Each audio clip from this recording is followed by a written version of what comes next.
अस्सलाम वालेकुम। आज हम क़िस्सतुल अंबिया में आदम अलैहिस्सलाम का वाक़या सुनेंगे। आदम अलैहिस्सलाम दुनिया के सबसे पहला इंसान और पहला नबी हैं और हम उनके औलाद में से हैं। आज हम आदम अलैहिस्सलाम की तख्लीक और फरिश्तों का सजदा करना और इब्लिस शैतान का सजदा करने से इनकार करना के बारे में सुनेंगे। तो मेरे चैनल को सब्सक्राइब नहीं किए हैं तो प्लीज़ सब्सक्राइब कर लीजिए। तो चलिए शुरू करते हैं। सूरह अल-बकरा में आदम अलैहिस्सलाम का जिक्र किया है। अल्लाह ताला ने आदम अलैहिस्सलाम को मिट्टी से पैदा किया।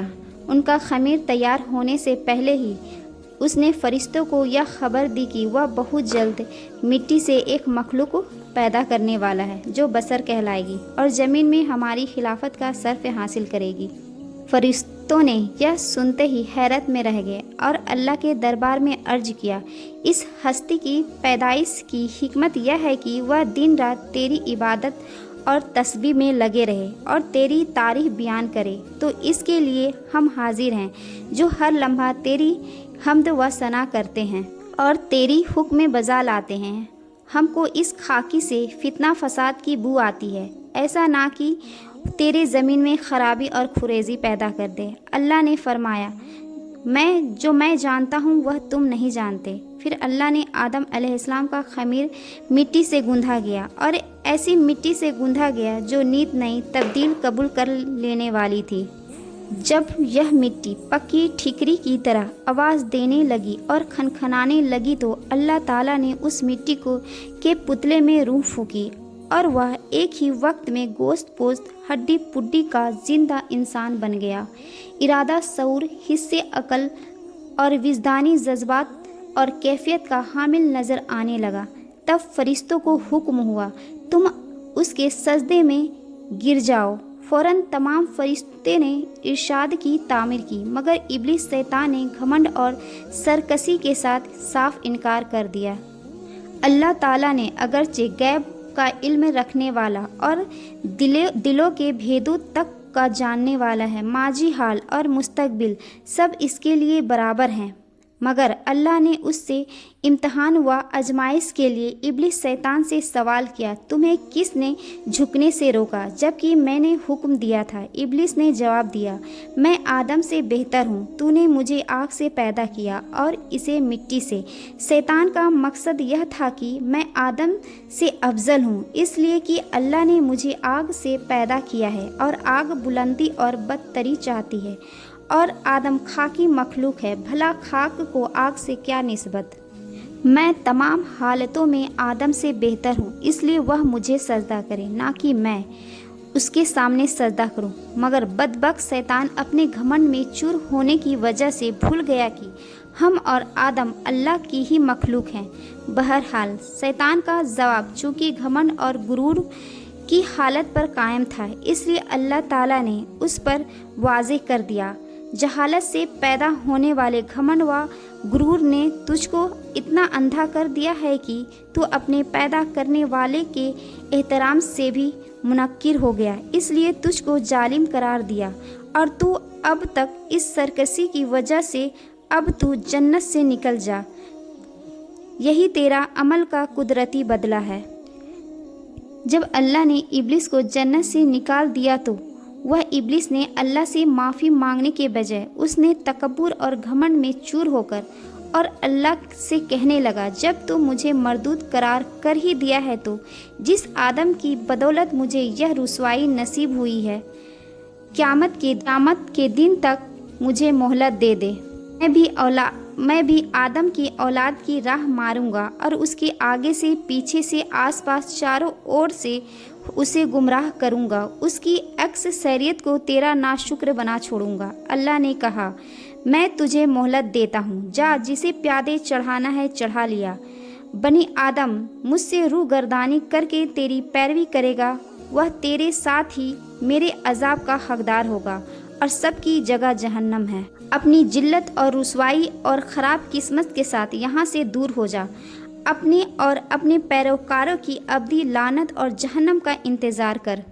फरिश्तों ने आपस में बातें कर रहे थे, अल्लाह ने जो कोई नई मखलूक को पैदा किया है वो हमसे ज़्यादा इल्म वाला नहीं होगा। फिर अल्लाह ने फरिश्तों से सवाल किया, तुम इन चीज़ों का नाम बताओ। وہ کیا بتاتے؟ اللہ نے جتنا علم فرشتوں کو دیا ہے اتنا ہی جانتے تھے۔ پھر اللہ تعالیٰ نے آدم علیہ السلام سے پوچھا، تم ان چیزوں کا نام بتاؤ۔ آدم علیہ السلام نے ساری چیزوں کا نام بتا دیے۔ اللہ نے آدم کو تخلیق کرنے کے بعد ساری چیزوں کا نام بتا دیے تھے۔ پھر اللہ نے فرشتوں سے کہا، میں نہیں کہا تھا جو میں جانتا ہوں وہ تم نہیں جانتے۔ ایک مدت تک حضرت آدم علیہ السلام نے ایک مدت تک اکیلے زندگی بسر کرتے رہے، مگر اپنی زندگی اور حالت و سکون میں ایک وحشت اور خلا محسوس کرتے رہے، اور ان کی کیفیت اور فطرت میں ان کی غم و خوار کی یاد نظر آتی تھی۔ حضرت آدم علیہ السلام کو اکیلا پن بہت محسوس ہوتی تھی۔ پھر اللہ تعالیٰ نے آدم علیہ السلام کی ٹیڑھی پسلی سے حضرت حوا علیہ السلام کو پیدا کیا، اور حضرت آدم علیہ السلام اپنا ہمدم ساتھی پا کر بہت خوش ہوئے اور دل میں اطمینان محسوس کیا۔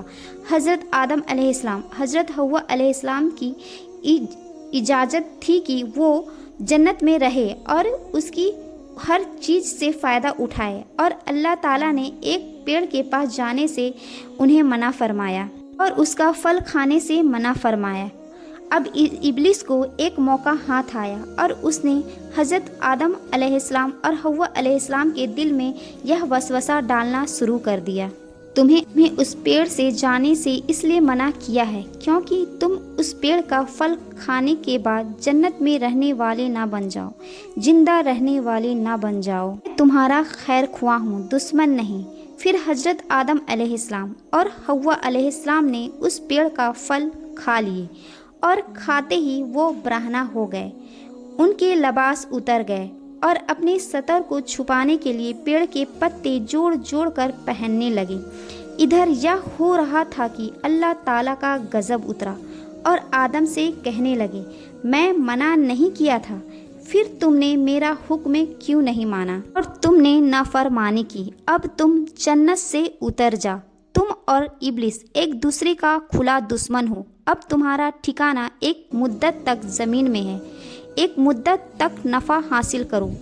40 برسوں تک اللہ تعالیٰ سے معافی مانگتے رہے۔ اللہ تعالیٰ کو ایک دن رحم آ گیا اور آدم علیہ السلام اور حوا علیہ السلام کو ایک دوسرے سے ملوا دیے۔ اللہ نے فرمایا، تم اور تمہاری اولاد زمین میں رہو، اور یہ بات یاد رکھنا، جب میری طرف سے کوئی نبی ہدایت لے کر تمہارے پاس آئے تو تم اس کی پیروی کرنا، اور جو میرے نبیوں کا بات نہیں مانے گا وہ دوزخ میں جائے گا اور ہمیشہ اسی میں رہے گا۔ آدم علیہ السلام 900 سال تک زندہ رہے۔ آدم علیہ السلام اور حوا علیہ السلام زمین میں زندگی بسر کرنے لگے اور انہیں کئی اولادیں ہوئی، انہیں کی نسل میں سے ہم سب ہیں۔ ہمیں اس واقعے سے یہ سیکھ ملتی ہے کہ ہم جتنا بھی گناہ یا غلطی کر لیں اللہ تعالیٰ سے معافی طلب کر لیتے ہیں، جیسے حضرت آدم علیہ السلام نے کی، اور ابلیس شیطان اللہ سے معافی مانگنے کے بجائے وہ تکبر اور گھمنڈ میں اس قدر چور ہو گیا کہ وہ سرکشی کر بیٹھا۔ اور آپ کو یہ واقعہ سن کر کیا سیکھ ملی؟ آپ کومنٹس میں ہمیں رائے ضرور دیں۔ ملتے ہیں نیکسٹ ویڈیو میں۔ اپنا اور اپنوں کا خیال رکھیں۔ جزاک اللہ، فی امان اللہ۔